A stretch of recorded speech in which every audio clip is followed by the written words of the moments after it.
Clemson College Harvard Alumni Group is here. We're not going to start until closer to 12:15. I just wanted to give people a heads up. I want to thank people for coming, and we have a whole set of speakers coming from faculty, students, alumni, workers, and we'll also be here. We might be joined by some of the lawyers on the case as well. They're inside, but it might end at some point sooner rather than later. But stay tuned, and so we'll start closer to 12:15. Any of the speakers in the group who are speaking, please gather in this right here. If you're a speaker, just in this area so you can come up quickly. Can you all hear that okay? Speak to the camera. We need that. That's what we need. That's what we need. Yeah, okay. we need you guys to speak into those mics. Okay. Is this okay when I speak like this here? I mean, Closer. that's fine. That's fine. But yeah, those are the mics that kind of matter for television purposes. All those mics are the ones that we need to hear. So if we could maybe place that, and if you guys so it could catch and like people can hear. To attach this. If we could figure it out.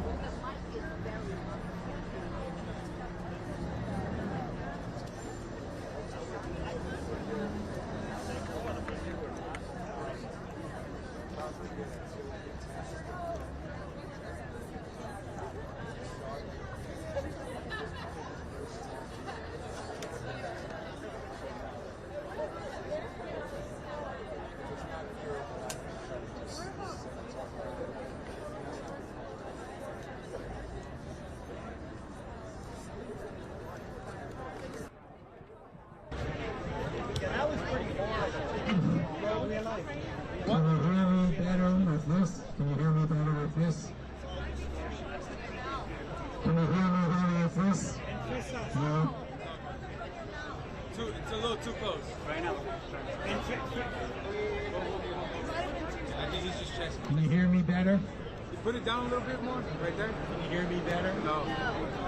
Hear me better?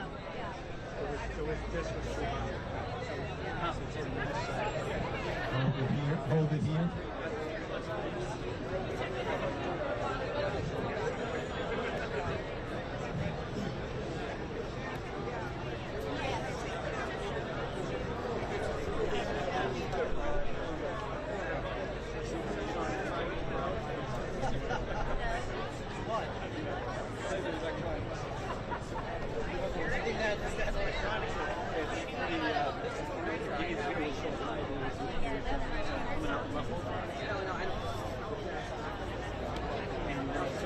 Okay, that's fine. That's fine.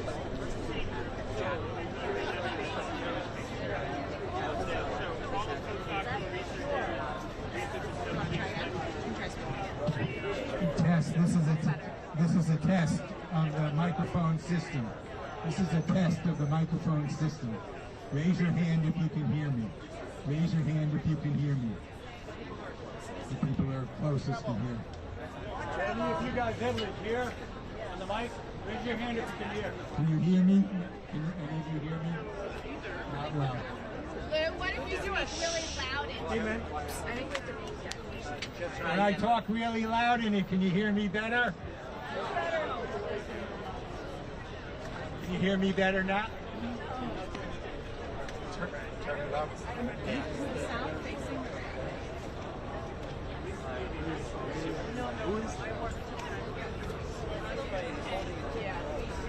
Try again. Another test check. Another test check. Raise your hand if you can hear me. Raise your hand if you can hear me. But face us. You need to be facing us. Face the camera. You Yes. need to face the mic. Yes, to face the mic. We're not starting yet, but I'll share a little story. I've been a community organizer for 54 years, and a lot of press conferences and things, but this is certainly Hey, man, about can you- 5 times We more are than live. I've You're ever getting our shot. experienced in terms of coverage, because we have an event that has international implications in terms of science and research and academic freedom. That's why so many media is here, and that's why so many of you are here. We're not starting yet, but just talking a little bit.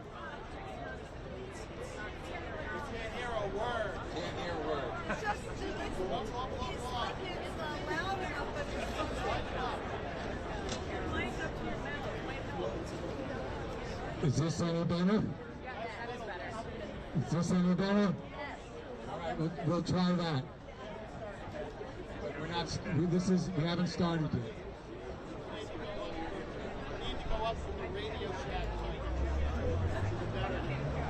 Go up to Radio Shack and get something. Yes.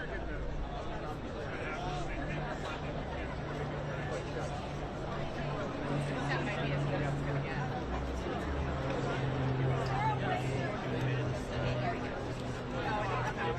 I don't know. It's okay, but they usually turn off. Okay, we're going to get started now. And again, I want the speakers to be right here when I introduce them.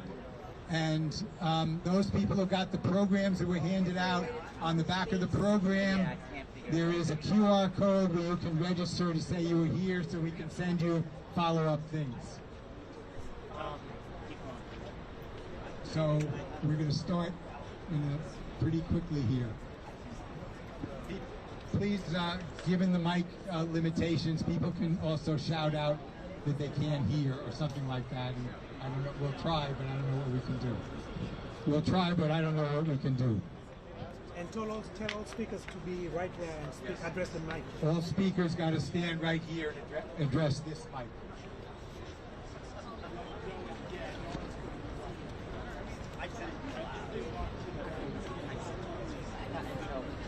Yeah, exactly.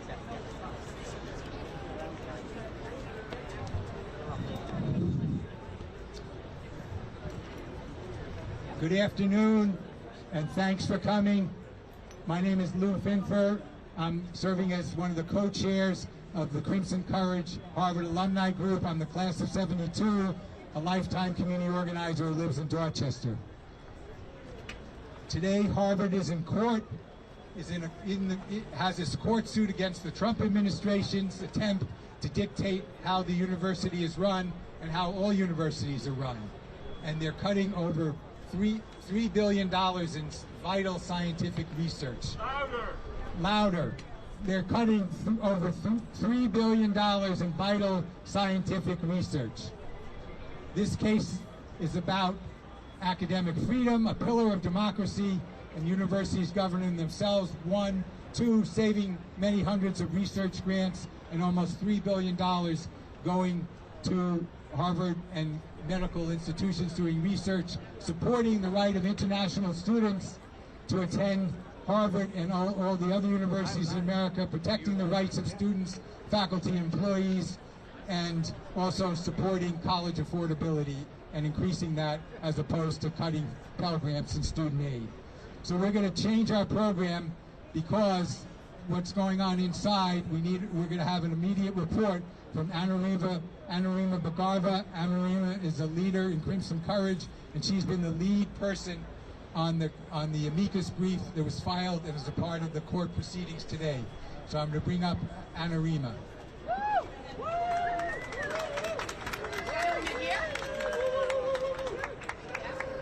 She's still there.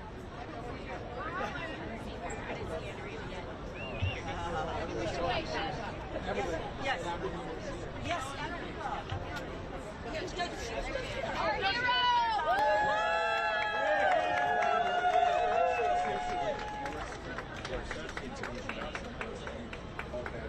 Okay. Your name and full name Anurima, is try spelled. holding this way, see if that's better. Okay. Anurima Bhagarva. I'm part of Crimson Courage. I'm also counsel on the brief from Harvard alumni in the Harvard case. Spell your name. Sure. A, N as in Nancy, U, R, I, M as in Mary, A. Last name is B as in boy, H, A, R, G, A, V as in Victor, A. I just left the courtroom along with many of the people behind me after arguments in both cases, the President and Fellows of Harvard College and the American Association of University Professors cases, and just a couple of observations about the cases.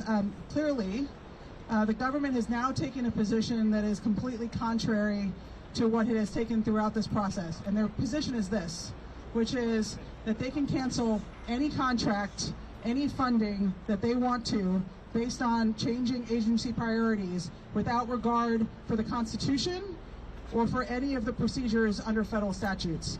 And so they're basically now, while they started this process by saying that they cared about anti-Semitism and wanted to address that under Title VI of the Civil Rights Act, they are now saying that this is not about Title VI, that it is in fact just a change in agency priorities, and that any of the protections that all of us have to make sure that research, that funding, that efforts that are trying to improve and save lives, that are here to try to address real problems that we are having across this country and around the world, that any of that can be cut because they have decided that they've changed their mind about who it is that they want to fund. Not what, but who.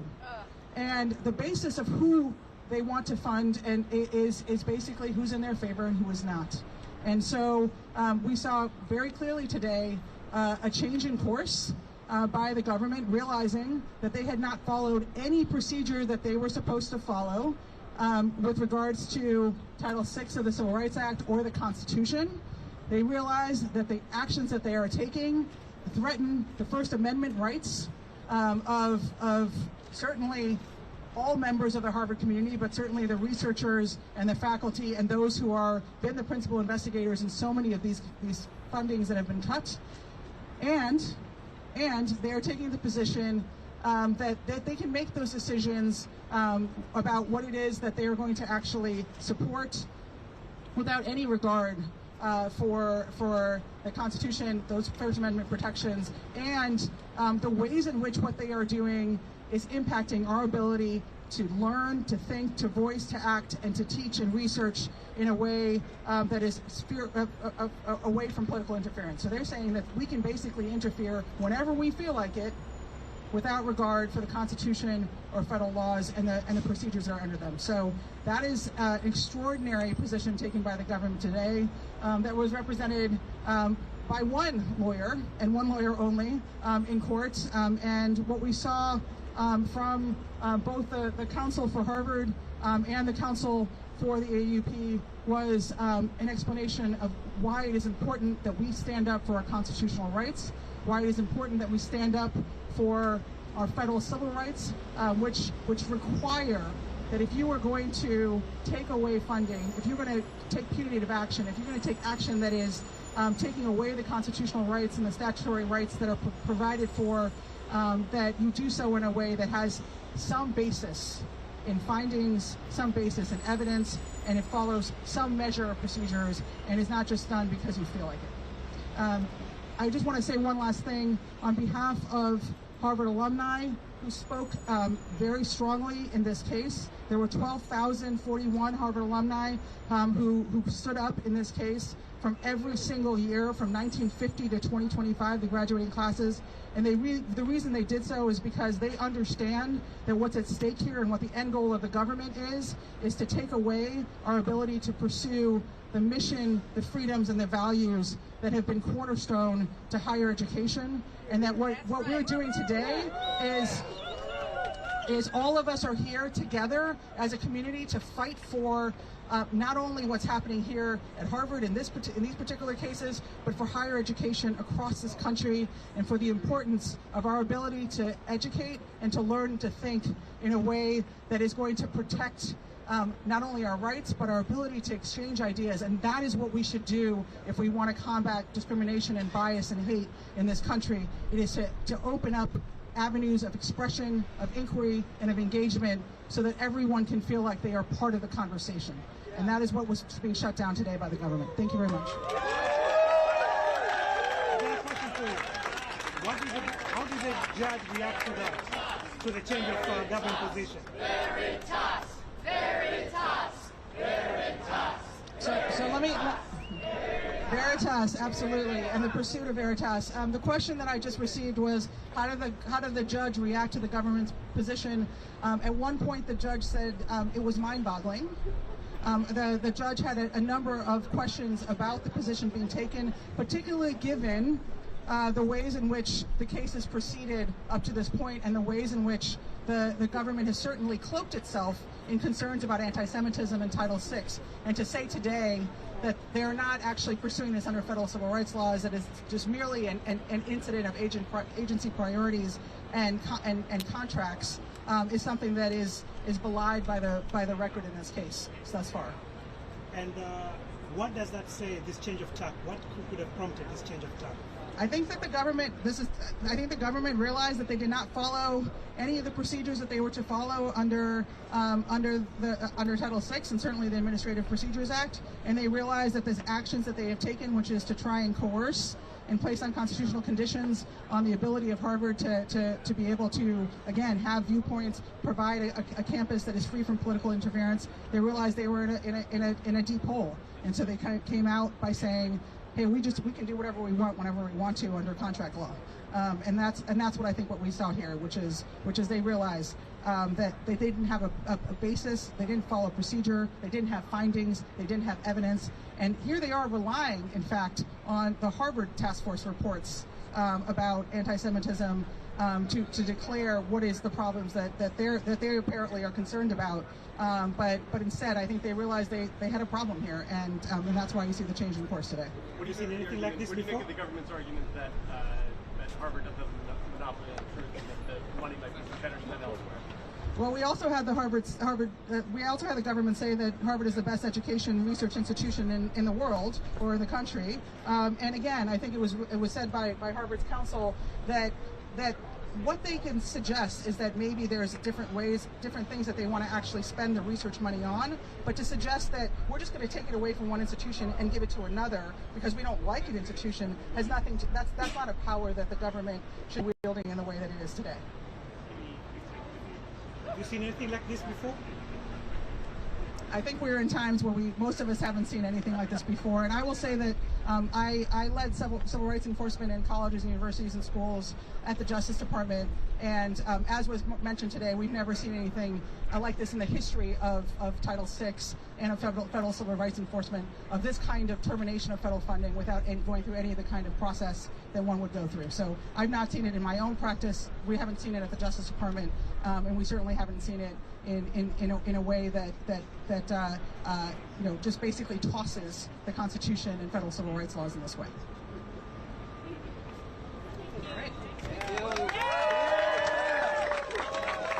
Anna spent her life in civil rights work. Thank you. So let's be honest. President Trump has picked out Harvard because of its standing and history and money, and he thinks if he can break Harvard, he can break everyone. Right. That's what's going on here.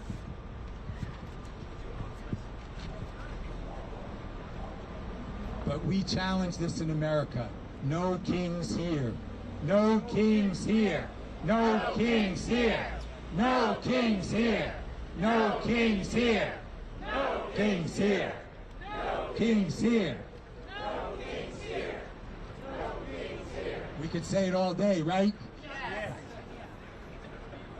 So we want to, the amicus, 12,041 people signed the amicus brief. As Anna said, every class for 75 years, 1950 to 2025, signed. The oldest signer was 96 years old. People from 80 different countries signed, and these signatures were collected in 7 days. Also, our own Governor Maura Healey signed the amicus suit, and we want to thank everyone who signed the amicus suit, and high fives all around for all the people who signed the amicus. Now, Harvard has a fight song that starts with the line, I'm a terrible singer, so forgive me. 10,000 people of Harvard want victory today. Maybe we'll change the lyrics just for today to 12,041 people of Harvard want victory today. Now, the famous singer Bonnie Raitt went to Harvard. She was in my class. So maybe we could ask her for some help with these new lyrics, if that's okay with people. Yes. The second case, and you'll hear, is about the The second case is about the American Association of University Professors and have similar issues to Harvard's case, and you'll hear from them.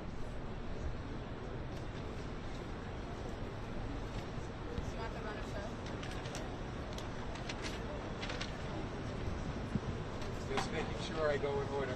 Yes. Professor Willett. Yes,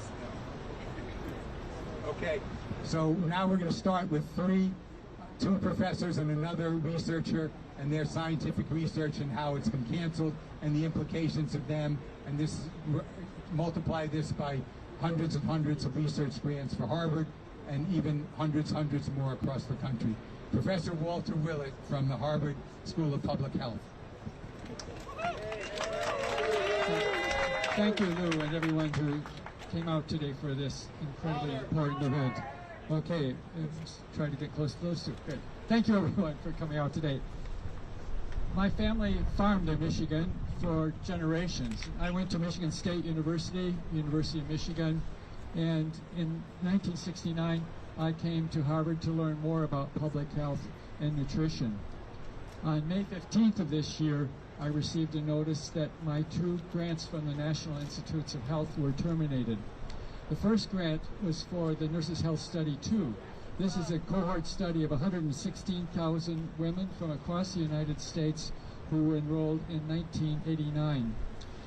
These participants have provided personal information about their diets, other aspects of lifestyle, medications, and all major health events over this period of time. Breast cancer has been a major focus of this study. We've learned a lot about its cause and prevention, but there's still a lot more to learn, and we're looking at all major outcomes, including dementia and neurodegenerative conditions.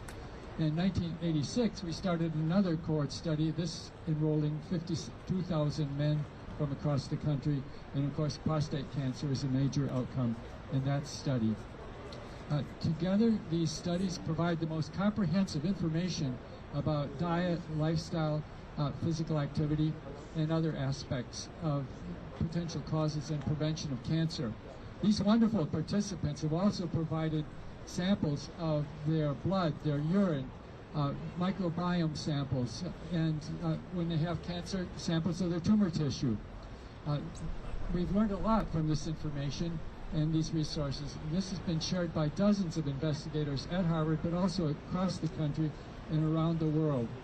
The information from these studies has provided advice and information about personal choices and about policies that have led to major reductions in cancer and cardiovascular disease over the years. And again, there's still a lot more to learn.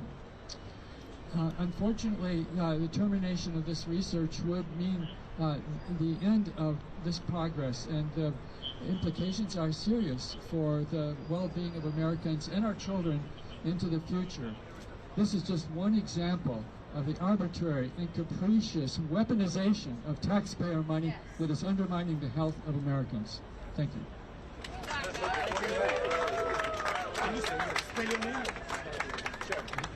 My name is Walter Willett, W-I-L-L-E-T-T. I'm professor of epidemiology and nutrition at the Harvard T.H. Chan School of Public Health. Thanks. The media would like each speaker to spell their name out when they're introduced. Okay, we still have a speakers list, so any media that don't get it right, we can give you the names afterwards. Now, Professor John Quackenbush, Professor of Computational Biology, the Harvard Chan School of Public Health. Thank you. Good afternoon, everyone. All right, I don't want to be too loud. Good? All right, I like to yell loud. So my name is John Quackenbush. My name is spelled Quackenbush. And I'm a professor at the Harvard T.H. Chan School of Public Health. My research is on diseases like cancer and chronic obstructive pulmonary disease. And I've had more than 30 years of continuous NIH funding supporting this. Millions of dollars have been invested in my research program to help us make inroads into understanding these diseases, and into understanding really important questions like why do so many of them differ in their manifestation and response to therapy between males and females. This is enigmatic of more than 80 years of government investment in federal research that has made the United States a leader in the world and helped us lead the advances in treating and curing disease. To hear that the government is now arguing that curing cancer or preventing pulmonary disease or understanding why diseases differ between the sexes is no longer a priority, to me sounds frankly nothing less than disingenuous. What we're doing is we're putting our research and the research of the next generations, not only here at Harvard, but across the country, at risk. The reduction in the NIH budget that was in the big, ugly bill that was passed is a 40% reduction, which is going to impact all of our abilities to do research going forward. And this has impacts not only on the work that I and my colleagues are doing, but in our ability to train the next generation of scientists. Master's students and PhD students work by doing apprenticeships, working with established researchers to learn how to better do research, and that's being put in jeopardy. The postdoctoral fellows and students whom I train are now looking at positions overseas instead of staying here. And that drain on the future of American research is something none of us should stand for. If I think about my colleagues who work on the faculty, on the staff, and who support us, their jobs are also at risk. And this is not because of changes in the way we think about priorities or should think about priorities. Cancer doesn't care who you voted for, what church, synagogue, or mosque you attend. It doesn't care how much money you make. What it cares about, to an extent, is whether you're male or female, and it strikes indiscriminately across all different lines. This is something we should all stand behind, fighting to support research going forward, maintaining the leadership of the United States in science and technology innovation, and standing behind Harvard University because they are leading the fight today that all the universities and research in the United States are going to follow, are going to have to fight. So thank you very much. Thank you. Next, we have Kelsey Twowski, who's going to talk about her research grant being canceled, and she's also a union leader. Hi, my name is Kelsey Twowski, T-Y-S-S-O-W-S-K-I.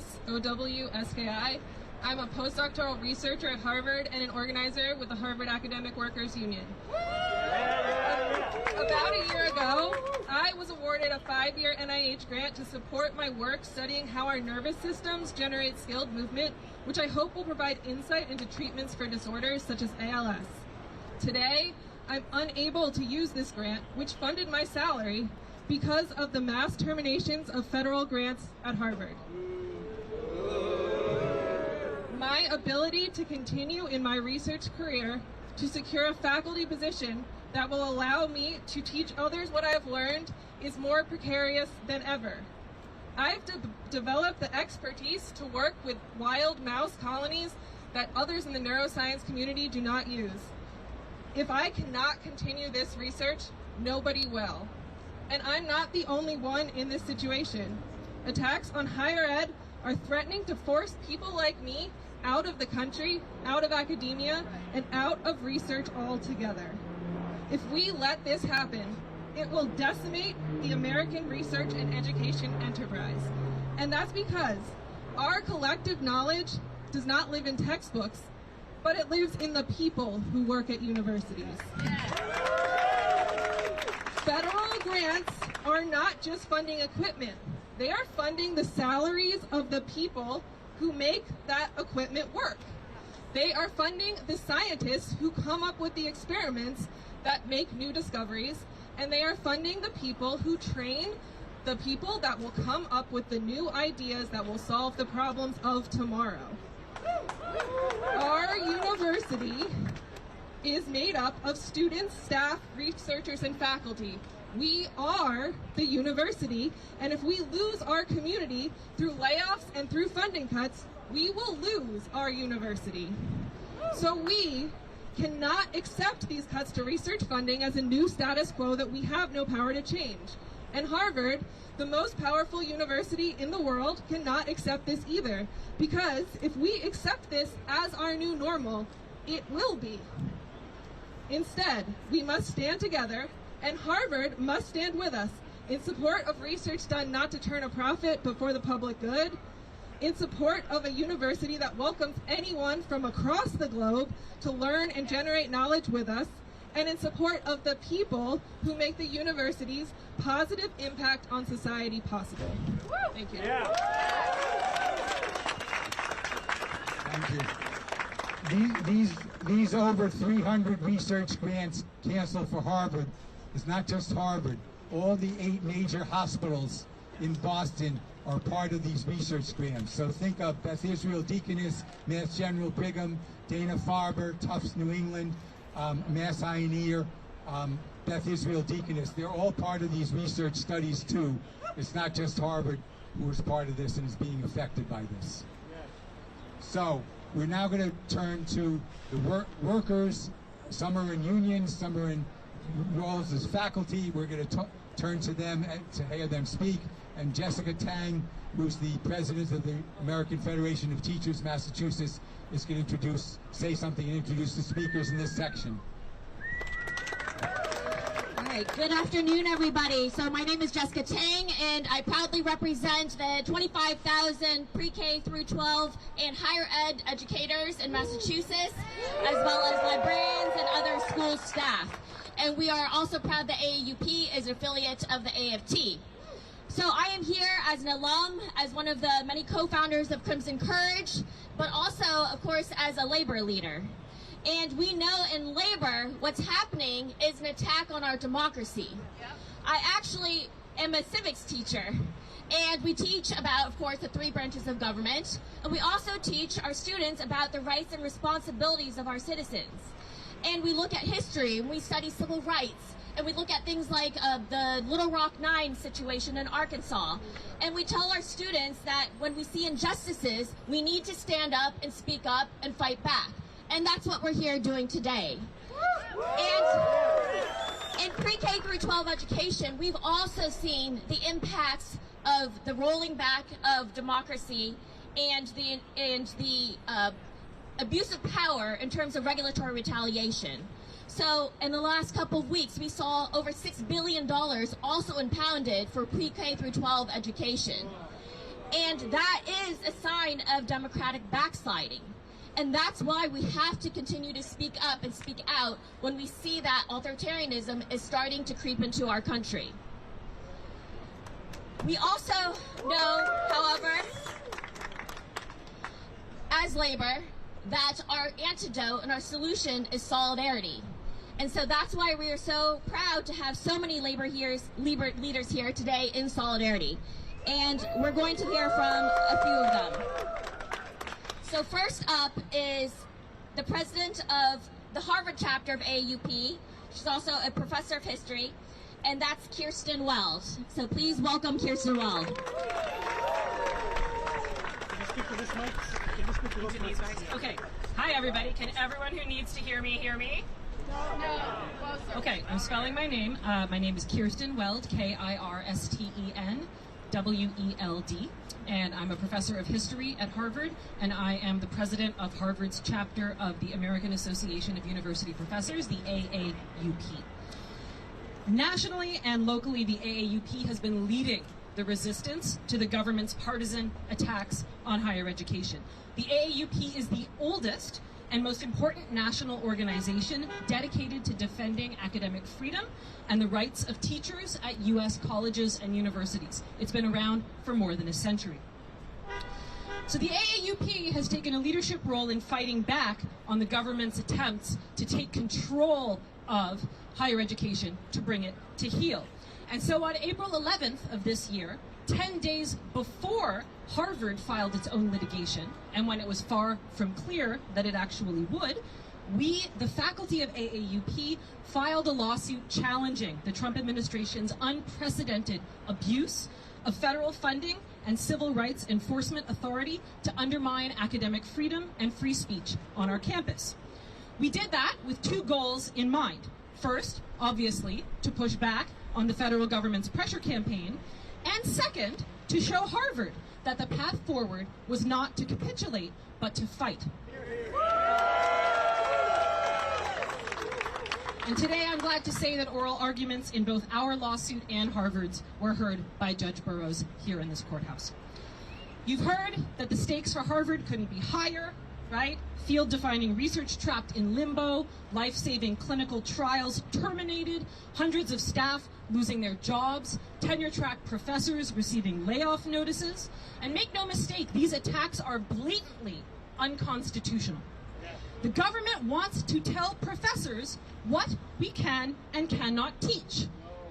The government wants to tell professors who we can and cannot teach.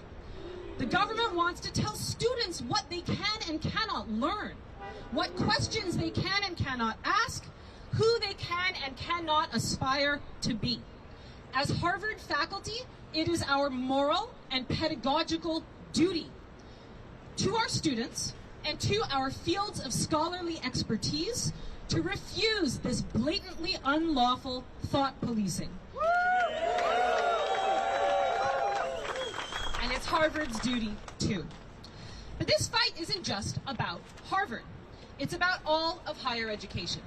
Because if the Trump administration can break the country's wealthiest, most powerful university, they will not stop until every school in the United States is brought under their control.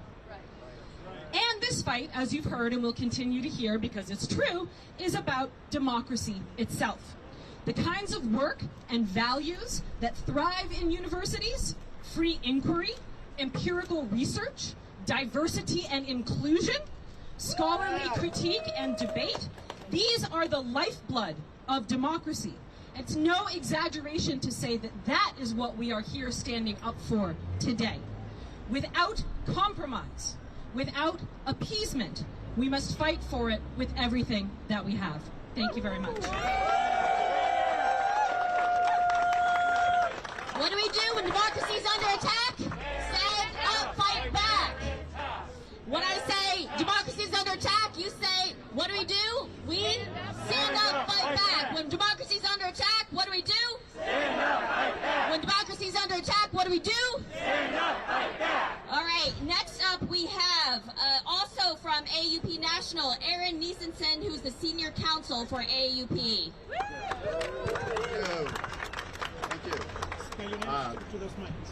Great. And I can give a spelling real quick. It's Nisenson, N-I-S-E-N-S-O-N. Can you hear me? All right.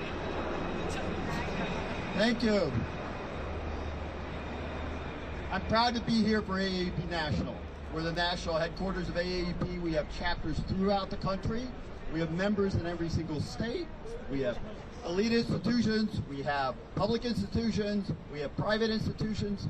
And all of those institutions are worried about what happens here today. This is just the start of the national campaign to get higher education under the control of the Trump administration. This is the start.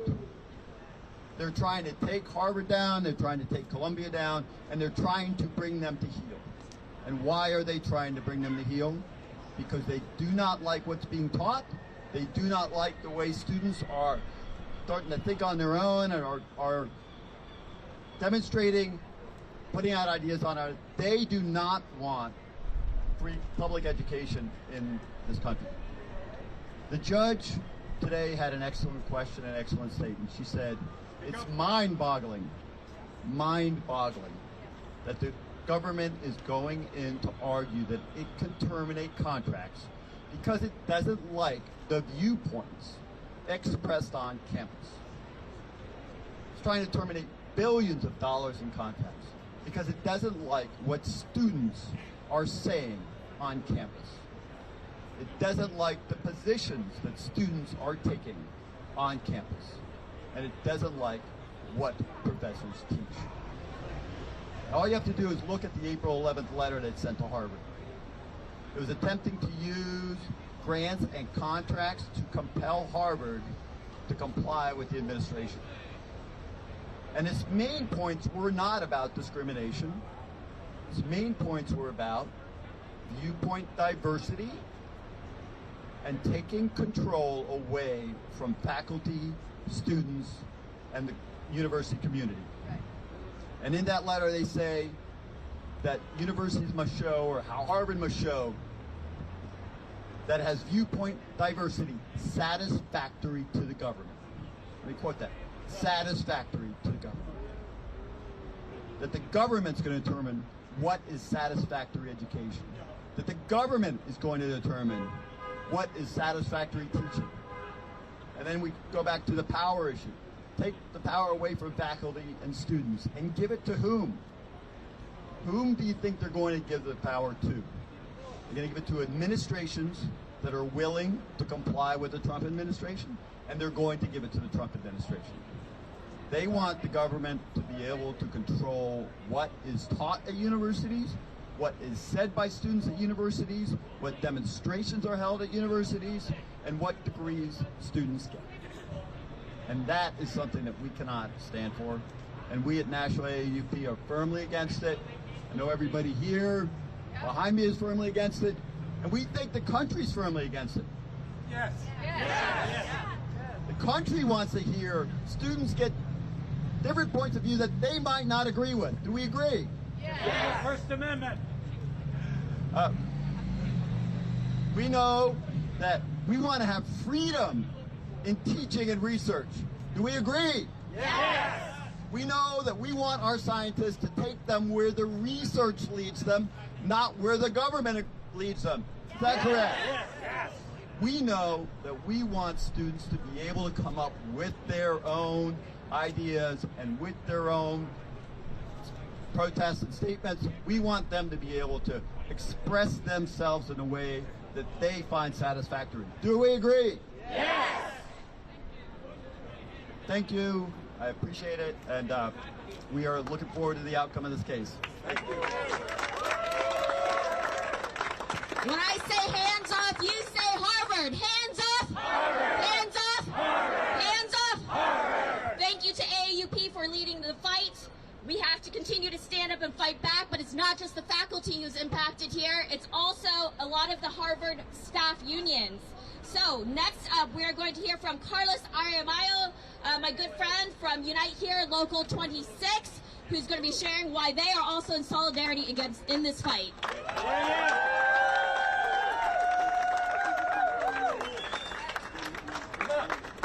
Okay. Sure, yeah, is that good? Lift it up. Sure, my name is Carlos Aramayo, C-A-R-L-O-S A-R-A-M-A-Y-O. I am the president of Unite Here, Local 26.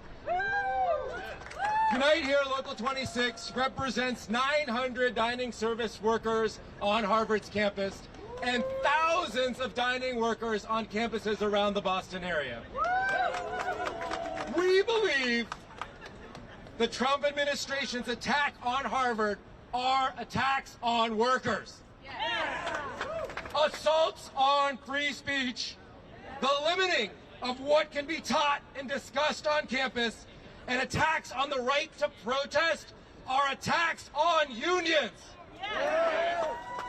When billions of research dollars are unilaterally cut, working people suffer. Jobs are lost, and potential cures for disease are lost. When immigrants are demonized, our members are demonized. Trump's attacks on immigrant workers and students are attacks on our families. We also believe that now is the time for solidarity. We stand in solidarity with all workers and students in opposition to Trump's bullying and threats. We know this is a time to organize and fight. To fight against tyranny and authoritarianism. To fight for a brighter future for the working people at Harvard. Our union knows how to fight, and we will keep fighting until we win. Because when we fight, we win. When we fight, we win. When we fight, we win. When we fight, we win. Thank you. An injury to one is an injury to all. We know that in the labor movement, and I'm really proud to next call up Tasha Williams, who's the Vice President of the Harvard Union of Clerical and Technical Workers. Hi, my name is Tasha Williams. My name is spelled T-A-S-H-A. My last name is W-I-L-L-I-A-M-S. Hi, my name is Tasha Williams, and I am the Vice President of the Harvard Union of Clerical and Technical Workers, HUCTW, Harvard's largest labor union, representing more than 5,000 dedicated employees across the 11 schools that make up Harvard University. Our members are the backbone of Harvard libraries, labs, and offices. We help to power the university's groundbreaking research and play a vital role in facilitating and teaching and learning the experiences of our Harvard's faculty and students, including hundreds of international faculty and students who enrich our community daily. The Trump administration's actions against Harvard are not just an assault on academic freedom and free expression, they are also an attack on the livelihoods of thousands of hardworking university staff, including our members. Our members are deeply committed to their work and to Harvard's mission. And we commend the university for taking a bold and decisive action against the Trump administration's unlawful and destructive actions. It is already clear to us that this will be a difficult uphill battle. But we have the faith that we will overcome these threats. And if our university and we stand together, drawing from our collective strength and with unshakable conviction that our work, our rights, and our community are worth fighting for. Thank you all for coming out today to show your support for Harvard and our shared values. Remember that Harvard University works because we do. That's why the university works. Thank you. When I say stand up, you say fight back. Stand up. Fight back. Stand up. Fight back. Stand up. Fight back. We know that to protect democracy, we have to protect our institutions, and that is why the labor movement stands in solidarity with Harvard. Thank you all so much. I'm going to pass it back to Lou Finfer. Now we're going to hear from students, student leaders at Harvard. Students are not just our future, these are leaders right now at the joining with us in this fight. So first want to bring up Jeremy Thompson, who's the co-president of the Harvard Undergraduate Association, the student government body at Harvard.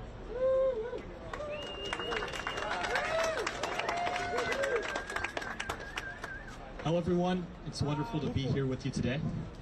My name is Caleb Thompson, C-A-L-E-B, T-H-O-M-P-S-O-N, and I am the student body president at Harvard. It means a lot to stand here alongside alumni, researchers, faculty, workers, and my fellow students as we stand united in this fight against what I would deem to be an authoritarian attack on our university and gross government overreach. I'm just going to take a couple of minutes to provide the student perspective. As the federal government has pulled funding from Harvard's research and threatened the ability of international students to study on our campus, I've seen the dramatic impacts on our student body firsthand. Friends that are working on breakthroughs in Alzheimer's, cancer, and anti-aging research have seen their work suddenly and irreversibly halted. My 8 international suite mates, who have become some of my closest and dearest friends on campus, have seen their ability to study, learn, and contribute used as political leverage. And for all Harvard students, this is a period of great anxiety, fear, and concern, not only for our university, but for our country. The consequences of the recent attacks on Harvard extend well beyond our campus. Louder. The research that Harvard has engaged in through decades of partnership with the federal government has not only benefited generations of Americans, but countless others around the world.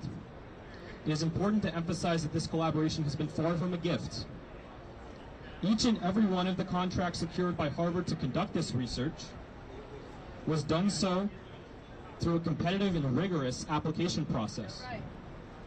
To end this partnership will not only prevent innumerable scientific breakthroughs that have the potential to save millions of lives, it also sends a strong message that the United States is no longer interested in investing in science, technology, and innovation. Something that will have adverse consequences not only for health, but also for national security, economic growth, and the potential of countless young Americans who are passionate about science. The message that has been sent to Americans is strong, but the message that has been sent to the world is perhaps even stronger. By threatening to revoke the ability of Harvard to enroll international students, the federal government has sent a resounding message that they are not welcome in our country. By doing so, not only are they ironically abandoning their self-proclaimed protection of free speech, but they are also going back on a model of immigration that they have championed themselves, bringing the best and brightest to our country. I cannot think of a single group of people in the world who is more intelligent, impressive, and talented than the international students at Harvard. To turn them away from our school and country is deeply harmful to America's interests in a multitude of areas. With less skilled and educated workers, our economy will suffer. And with no international perspectives and friendships, some of the brightest students our country has to offer will be both less connected with the world and less prepared to deal with its complexities. If you ask any Harvard affiliate their position on this issue, I can assure you that it will be non-negotiable. International students are an indispensable part of our student body, and Harvard would not be Harvard without them.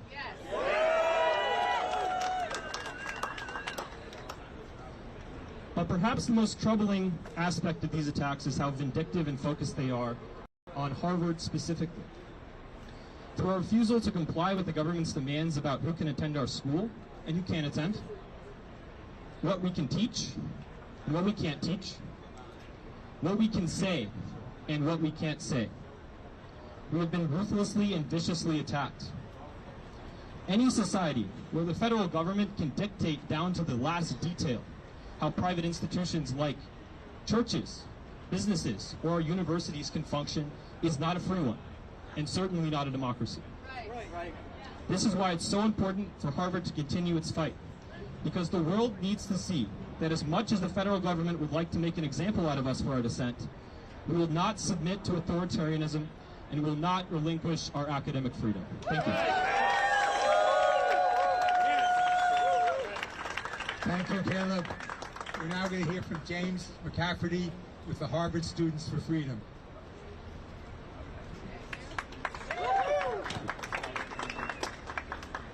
Hello everyone, my name is James McCaffrey. That is James McCaffrey. Closer? How does this sound for everybody? Good to go? I'm not seeing objections, so we're good to go. Louder. Louder. Okay. How's this? Yeah. Okay. My name is James McCaffrey, and I am the co-founder of Students for Freedom, which is a coalition of Harvard students pushing back against the Trump administration and their overreaching attacks on our university. I grew up in a working-class family in Oklahoma, a very red state. Neither of my parents went to college. My mom was a stay-at-home mom, and my dad was an electrician, and he worked day and night to help me and my sisters pursue our dreams. I used to help him when I was younger. I'd pull wire, repair lights, install plugs, whatever was needed. I never thought that I'd be here today speaking to you as a Harvard student. My story is one of countless examples of the American dream at work. And the reason I'm proud to be an American, and I'm wearing an American flag pin today. Now, I was never much of an activist before this point. My first protest was only 3 months ago. But as President Trump started attacking our university and my peers, I realized I couldn't stay silent and had to take action. Now, there are so many students just like me who are realizing that injustice everywhere is injustice, injustice anywhere is injustice everywhere. And so we have hundreds of our peers who have shown up to rallies, and over 300 people signed our recent open letter. Today, I'm here to represent those students and show our support for AAUP's and Harvard University's lawsuits against the Trump administration.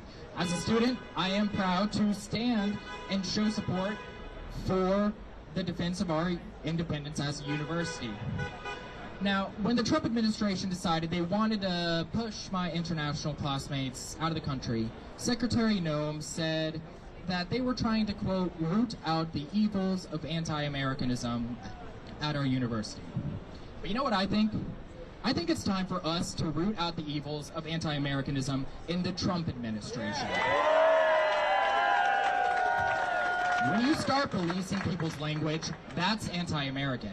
When you tell researchers, I won't give you funding if you use these words, that is anti-American. When you start to kick students out of the country because their university didn't do what you wanted, that's anti-American. When you start to arrest people because you disagree with their beliefs, that's anti-American. And when you put politics before progress and defund research that will help everybody here in Boston all the way to my home in Oklahoma, that is anti-American. So I say to you and my fellow students across the nation, it's time for us to be proud of what it means to be American and tell President Trump that he is the one who needs to stop being anti-American. Yes. Thank you.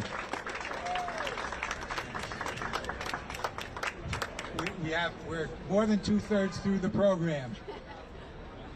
Next we're going to hear from Patty Nolan, Cambridge City Councilor and a Crimson Courage leader. Thank you. Patty Nolan, Pattynolan. So why are we here? We are here for justice, a strong America, opportunity, critical thinking, discovery, public health, jobs, a vibrant economy, and a safe world. What has that got to do with Harvard? Everything. Is that hyperbole? No. As much as there's a stereotype of Harvard being elitist and out of touch, there is the truth of Harvard, which we've heard. Harvard doing meaningful work for core American values. Attacking Harvard, which is known worldwide as a beacon for education and learning, as we just heard, it's an attack on America. I say that as a city councilor, as a proud Harvard alum, as a Yale alum, as a leader in Crimson Courage, as a former McKinsey consultant, and a former small business owner. Our alums have gone on to create jobs, dedicated themselves to public service, and work to improve the world. Now let me say, locally, Harvard is Cambridge's largest employer. Staff are not only, as we've heard, professors, they are researchers, custodians, service workers, administrators. Their direct impact on our local economy is huge. This attack on Harvard directly hurts small businesses across the region, and the students and their families also contribute to our local economy. And there are hundreds of other ways Harvard contributes to the greater Boston region: volunteerism, entrepreneurship, community service. In Cambridge alone, Harvard students have worked with thousands of public school students on science, civics, reading, math. And it's important to note over half of Harvard students are on financial aid. 1 in 5 get Pell Grants and are low income. That is all at risk. Those students who have an opportunity to be at Harvard only because it uses its resources to allow them to come regardless of financial ability of their families. And these monumental contributions don't even begin to touch upon what we've already heard about, the literally life-saving research that Harvard contributes to the whole world, as we've heard from professors. Another example, now they're claiming it's not about anti-Semitism. I recently heard from a postdoc, a project she is working on, researching how children learn, is being defunded. That project is led by an American Jewish professor, an Israeli Jewish professor. Tell me it is not ludicrous to think defunding that project has anything to do with discrimination or anti-Semitism. We know not only Harvard is being attacked on these flimsy, unfair grounds, higher education as a whole is at risk. And we can be honest, all of us who are alums can certainly think of ways that Harvard could be improved. However, in this moment, we recognize that Harvard is being challenged as never before. It is in an excruciatingly difficult position with unimaginable pressure by an authoritarian regime bent on breaking our alma mater, because it will then lead to breaking not just the Ivy League, but higher education across the country. We proudly stand with Harvard and will fight fiercely as long as the university stands up for what? Academic freedom and the rule of law and Veritas. Thank you, Patty. Jack Mills, one of the Crimson Courage leaders.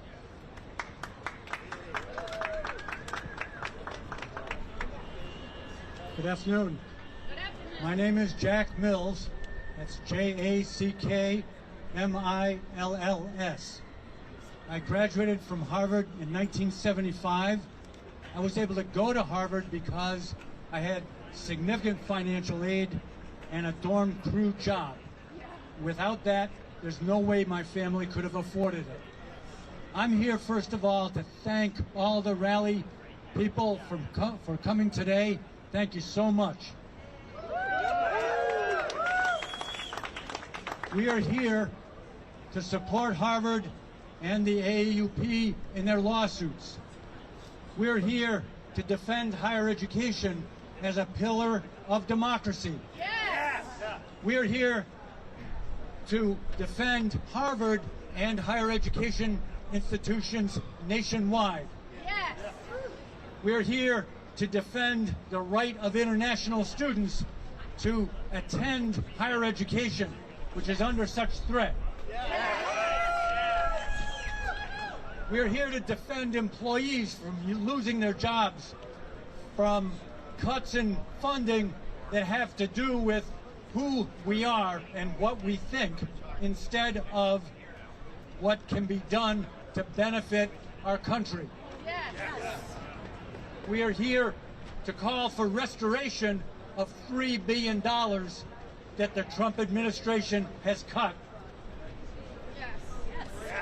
We are also here to make sure that students are physically safe and have the right to express their viewpoints.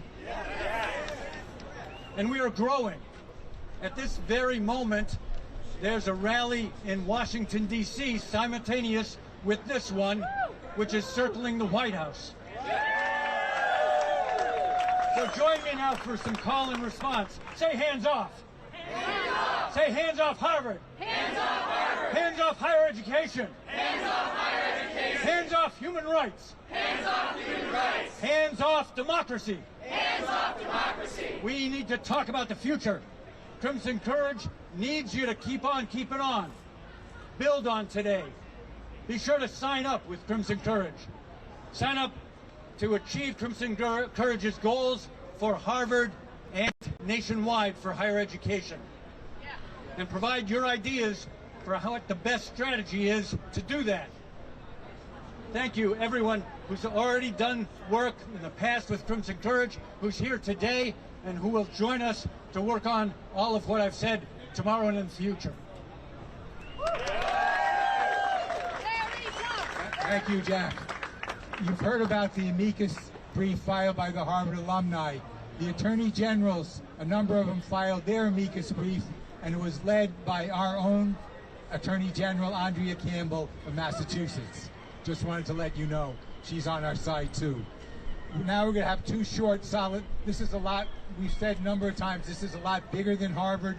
It affects all universities, research and everything. So we're going to have two short statements of solidarity from people who are not Harvard alumni and from Harvard.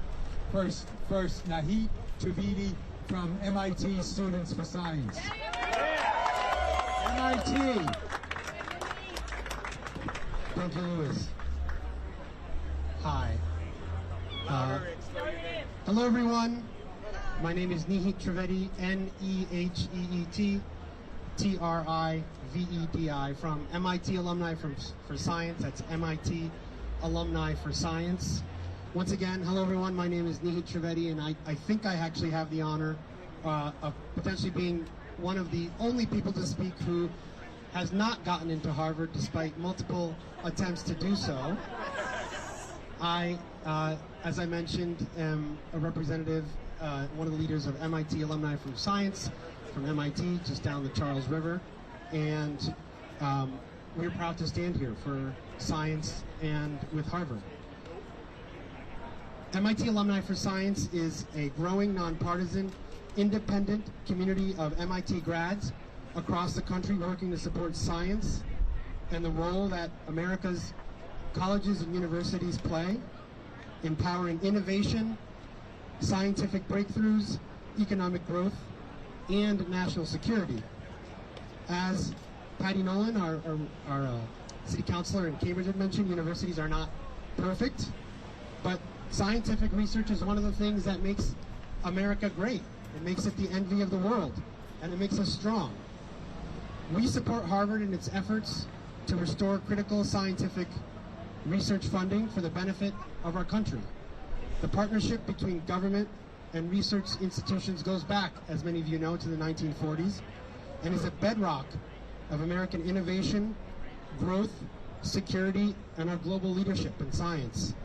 The abrupt funding cuts to Harvard have harmed countless research projects around the country that can have positive and profound impacts on the lives of Americans and for our nation's prosperity. In addition, these cuts negatively impact innovation ecosystems and projects done in conjunction with other institutions, as well as researchers who are painstakingly working to discover solutions to society's most pressing problems. While there's always a healthy competition and rivalry between our institutions, we, the MIT Alumni for Science, stand here with science and with Harvard. Thank you. And our second to last speaker, Sam Alterman, SEIU 509, representing workers at many other schools of higher ed that are affected. Good afternoon. My name is Sam Alterman, S-A-M-A-L-T-E-R-M-A-N. I'm a grad worker in physics at Tufts University. You might have heard of it. It's the other school that is near Boston. And I am proud to be here today representing the higher education chapter of my union, SEIU 509. We represent more than 7,000 teachers, researchers, res life workers, and scholars across 7 campuses: Brandeis, Bentley, Tufts, Lesley, Boston University, Northeastern, and our newest union siblings at Simmons. Since January 20th, every one of our campuses has seen the effects of the Trump administration's scorched earth war on higher education. Grad workers have seen the grants that fund our work evaporate overnight. Lecturers have seen courses abruptly canceled by university administrators scrambling to appease right-wing culture warriors. And we even saw one of my own union sisters get kidnapped off the street by masked government agents because they didn't like an op-ed she wrote in the campus newspaper. So we know that this is a moment where the future of higher education in the United States is at stake. We are here today with the Crimson Courage Coalition and so many of our labor movement siblings from Harvard because we understand something that Donald Trump and his cronies don't understand and could never understand, and that is the power of solidarity. The attack on Harvard is an attack on us and on every academic worker in this country. And we know that this isn't an isolated fight. If they win in the fight against Harvard, this fight is coming to every single campus in this country. So if Trump wants a fight, we'll give it to him. At a time when too many institutions are giving in to authoritarianism and cowardice, we are proud to stand alongside our brothers, sisters, and siblings from Harvard who are bravely fighting back. The members of SEIU 509's higher education chapter and academic labor unions across the country every day take on some of the most powerful and wealthy institutions in this country. And you know what? We win. So if Trump wants to pick a fight with us, we'll give it to him. Donald Trump thinks he can divide and conquer, but labor knows we can unite and fight. And when we fight, we win. When we fight, we win. When we fight, we win. Thank you.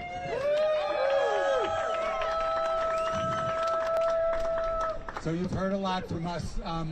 We can take some questions from the press. and we also can stay around afterwards individually if there are questions. Are there any questions people want to ask now?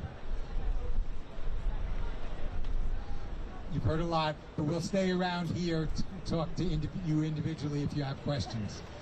So I want to say, how many people have heard of Project 2025? So Project 2025 is the Trump administration's playbook for autocracy. Where did they get that playbook?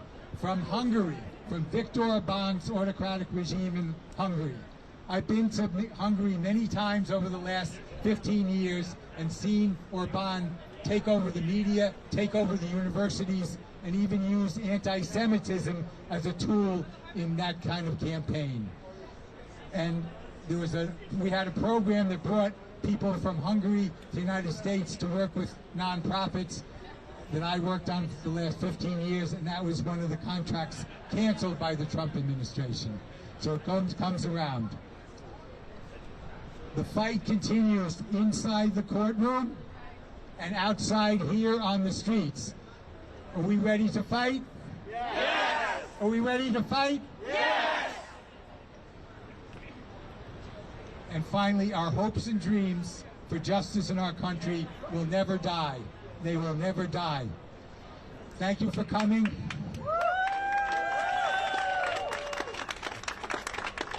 And we're going to end singing a famous civil rights song, Ain't Gonna Let Nobody Turn Us Around. Civil rights song, because here we are again. You ready? Ain't gonna let nobody turn us around, turn us around, turn us around. Ain't gonna let nobody turn us around. Gotta keep on walking, keep on talking, talking to the freedom land. Again, that wasn't loud enough. Ain't gonna let nobody turn us around, turn us around, turn us around. Ain't gonna let nobody turn us around. We're gonna keep on walking, keep on talking, walking to the freedom. Repression ain't gonna let no repression turn us around, turn us around, turn us around. Ain't gonna let no repression turn us around. Gonna keep on walking, keep on talking, walking to the freedom land. But Donald ain't gonna let the Donald turn us around, turn us around, turn us around. Ain't gonna let the Donald turn us around. We're gonna keep on walking, keep on talking, walking to the freedom land. Nobody ain't gonna let nobody turn us around, turn us around, turn us around. Ain't gonna let nobody turn us around. Gonna keep on walking, keep on talking, walking to the freedom land. Thank you. The fight continues inside the courtroom and outside on the streets all across America. Thanks for being here, and the fight continues.